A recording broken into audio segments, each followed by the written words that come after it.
Yeah. Where are you going?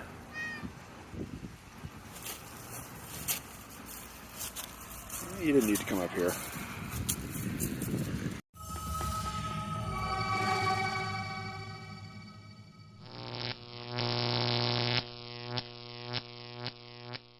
Hey everybody, it is a nice day. So this will be one of my last days recording out here at the picnic table. Here, here outside my apartment in Bellows Falls, Vermont, anyway. It is a very windy day, so I'm putting the Smart Mic Plus to the test with the little dead kitten on it. We'll see if that's enough.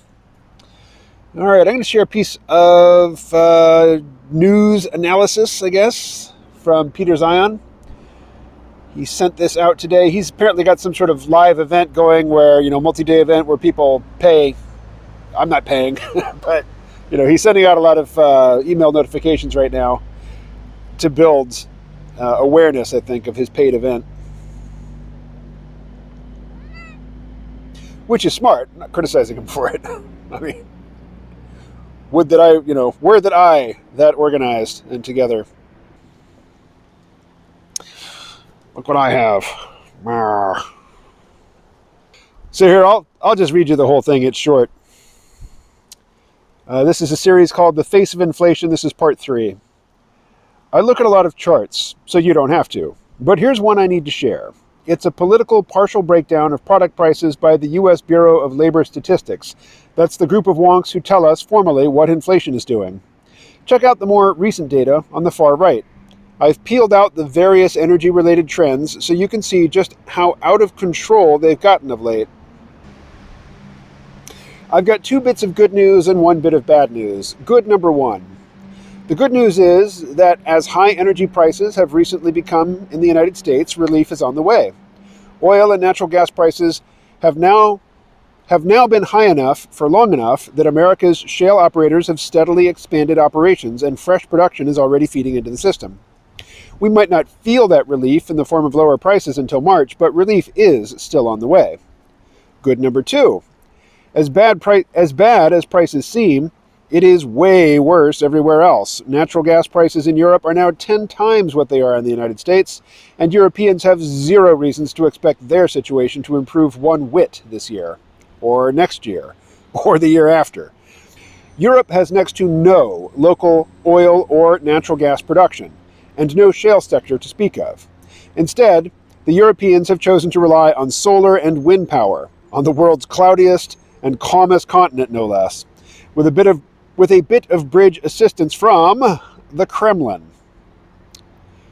Bad number 1. Good number 1 might make you exclaim a sigh of relief. Whew, this too shall pass. Well, not really. Just because I don't see energy inflation holding up in the United States does not mean that I don't see us entering one of the weirdest periods of economic transition in American history. You name the sector: finance, manufacturing, housing, agriculture, transport, commodities. We are in for at least the strongest inflation we've seen in this country since the 1970s. Breaking that down is going to require a great deal more than a newsletter. All right. So even though it might not be the smoothest of segues, I am going to transition from that to a discussion of part of Kai-Fu Lee's new book. I don't know the exact title, something like AI 2041, and then some subtitle after that. Of course, I'll put the title of the book and probably the cover image on screen here. Unlike his last book, this isn't a strictly non-fictional, big picture analysis. This is a collaboration with a Chinese science fiction writer. So Kai-Fu has come up with a laundry list of, technologies, technological applications, cultural concerns, things like that he wants to address, discusses it with his science fiction writer partner, and then the science fiction writer crafts, chapter-length short stories, which encapsulate and illustrate the various things that Kai-Fu Lee wants to talk about. And then each story is followed by, just non-fictional analysis of the concepts that had been embedded in the story. And it's kind of weird. I mean, it's two Chinese guys writing this book. Every single story is, it's translated from Chinese, and they credit the translator at the beginning of each chapter. But, when talking about the future of technology, particularly in fictional form, I pretty much expect to see or hear things about the United States. What's happening in the United States. And it's kind of telling. It's maybe kind of useful to me, but I've noticed a certain impatience that creeps up in me as I'm listening to this book, because every single story is set outside of the United States. With, some countries like China getting multiple chapters before the U.S. gets its first one. But then finally we hit chapter 8, and it's about technological unemployment and UBI. And this one takes place in the U.S. And in it, in the future history, in 2024, whoever is elected president institutes UBI. And UBI exists for 8 years, and in that 8 years, it's demonstrated to be a real loser of a proposition, because people don't respond well to just getting a check. Particularly people who are adults and who have spent their lives working, who have been told their whole lives that, working, toiling every day is what you're supposed to do, and people who don't do it are inferior, morally inferior. And so, you indoctrinate somebody for their entire lives to be a worker, to, allow themselves to feel some satisfaction and self-respect based on their work ethic, to then tell them, well, you know what, we don't really need you anymore. We don't need your labor. Here's a check. Go do heroin, go play video games, whatever. It doesn't work out well. And there's, a massive civil unrest, but also lots of people just dying deaths of despair. And so after 8 years, the U.S. ditches UBI, and they institute a really, really aggressive jobs program. They call it vocational reclamation. And the main character in this story is an assistant to the CEO of the leading vocational reclamation company. And they work really, really hard. They use AI, they use all manner of advanced statistical methodology to inventory, to assess each worker, to do a massive, nearly global inventory of, where their skills are in need, and then finding them, fairly good fits based on their past experience. But it often involves them moving either cross country or even to a different country.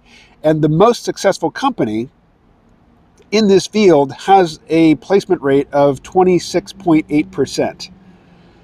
And then the assistant to the CEO of this company goes to a protest.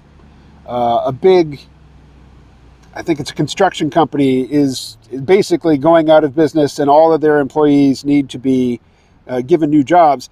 And the assistant finds out that there's a new competitor in the vocational reclamation game who has a 100% success rate. And, spoilers from here on out. I mean, these stories, they are standalone stories. You could just read or listen to them without reading the analysis afterwards, or not reading them as part of, this collection. So, you could read the story, but I'm going to spoil it for you. The CEO basically finds out that the competing company isn't really finding jobs for people. It's bringing them in, it's pretending to assess their skills, pretending to match them with jobs elsewhere, but then they don't have to move because they're going to do telework, so they're going to be, they go to a job center, they sit down at a computer, but it's got, a VR, haptic, perceptual, manipulable, 3D like workspace, and they work. But their work is remote. Well, the CEO finds out pretty quickly. I mean, he does some investigation, but his intuition tells him right away, this is all bullshit. They're not really doing any work at all. They're just pretending to work. They're basically going to a job center every day and playing video games, but they're being told that they're really doing work remotely that is productive. It is lending productivity to some venture somewhere. And so the CEO, one CEO meets with another, and they lay their cards on the table, and basically the company that is pretending to employ everybody is really just running off of subsidies. It's basically just UBI again, but instead of just giving people money, you make them go someplace every day and do something they don't particularly want to do, and then at the end of the day they can go home and they feel okay about the money that you've given them to survive on, even though the work they do is completely unnecessary. It is bullshit work. It is made up. These are the epitome of bullshit jobs. This is work that doesn't need to be done, isn't used anywhere, doesn't contribute to anything. It just allows people to psychologically accept the largesse that they depend on, and not feel like leeches. This is a very unsatisfying, end to this story, because the story is addressing the question, well, what the heck are people supposed to do in an increasingly automated economy? And the answers so far have been very unsatisfactory. One, get retrained to do technical work. Well, as Andrew Yang pointed out in his campaign for president, IT jobs are about 8% of, all jobs. And that, even as other jobs are being automated away, that 8% of technically skilled jobs isn't increasing. That's a pretty small part of the economy. And it's pretty well staffed, So that's not going to keep retired or displaced loggers, coal miners, construction workers, long-haul truckers. I mean, that's not going to provide them with an income or a livelihood or even something to do all day. And it turns out, according to Kai-Fu Lee and his science fiction writer buddy, really there is no hope for finding useful work for everybody to do. The only real hope is to trick people into believing that they're doing useful work when they're not.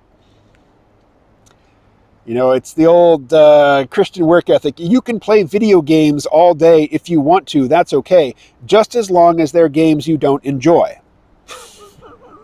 As long as it sucks to play these games, you can play them all day long and get paid. It's acceptable.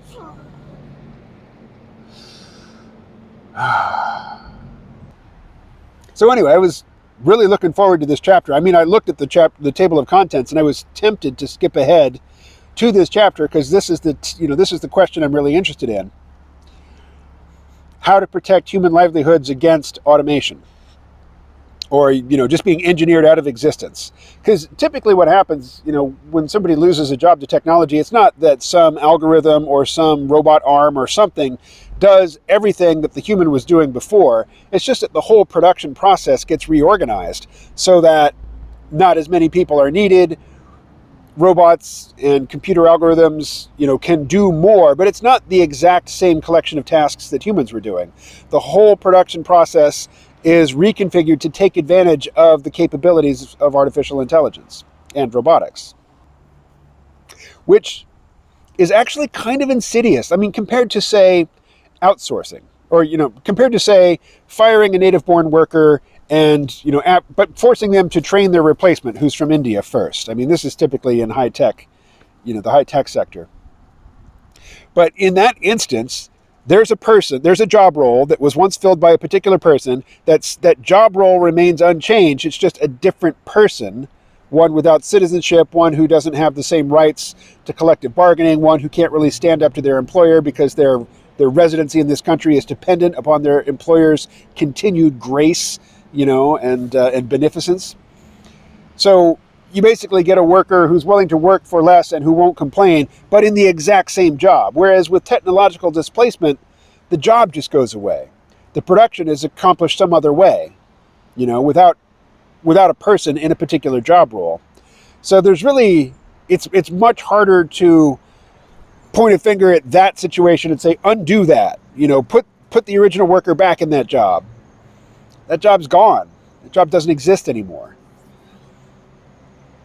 So anyway, I was hoping for some new, thus far unpopularized approach to this problem. And, in this chapter, Kai-Fu Lee and his sci-fi buddy are basically saying, really all you can do is fool yourself into accepting the charity.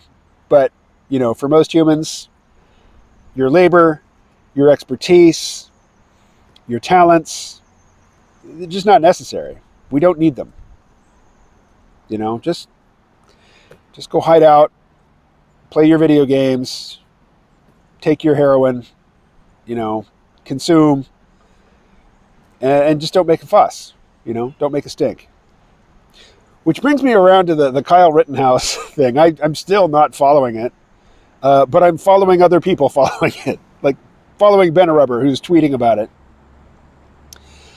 And from my perspective, somebody who like dresses up in some weird costume and goes to a courthouse and chants weird chants, weird atonal chants, beating drums, wearing placards. One, this is somebody without a job, certainly without a day job, during normal hours, but most likely without a job entirely. And two, this is an option. I mean, this is an avenue for staying engaged with life when you don't have a job to provide that structure for you. You can just become a professional complainer and accuser, which, compared to, say, shooting heroin every day, it's a step up, right? It would be discouraging. I mean, if I saw either of my kids getting into that, I would be really discouraged and really alarmed. That they're discovering early that this is the thing that's going to provide them with a sense of connection and purpose and agency. Because most of it just seems like, not only bizarre theater, not only like surreal street theater, but just really degrading, like self-degrading. Like the people out there demonstrating, they don't know what they're demonstrating. They think that they're demonstrating their anger. They're exhibiting their anger at, say, police injustice or systemic racism or, a broken justice system or a horrific, constitutional amendment which allows people to defend themselves. And of course, I'm taking sides when I state it that way, which allows citizens, non-military citizens, to keep and bear arms, as the text says.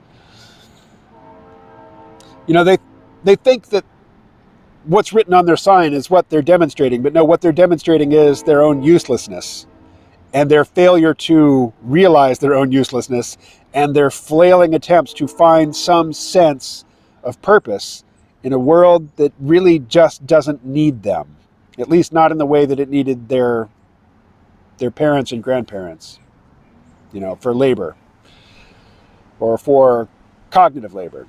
If you're of the type that thinks that reading books ain't working, well, then let's introduce a new category, cognitive labor.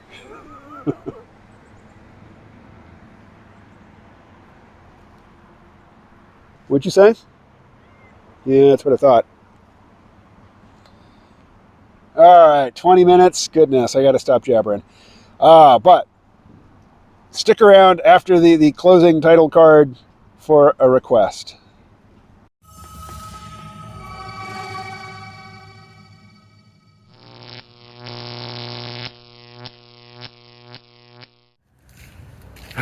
Hey everybody. So I didn't mean to use a clickbait title on yesterday's video. I just answering one question that went unanswered at the end of a live stream. But it occurs to me, it's worth running the experiment, starting with a clickbait title and then creating content to match. So hit me up with some suggestions. Clickbait titles. What do you recommend? Look at that. Nice color, huh?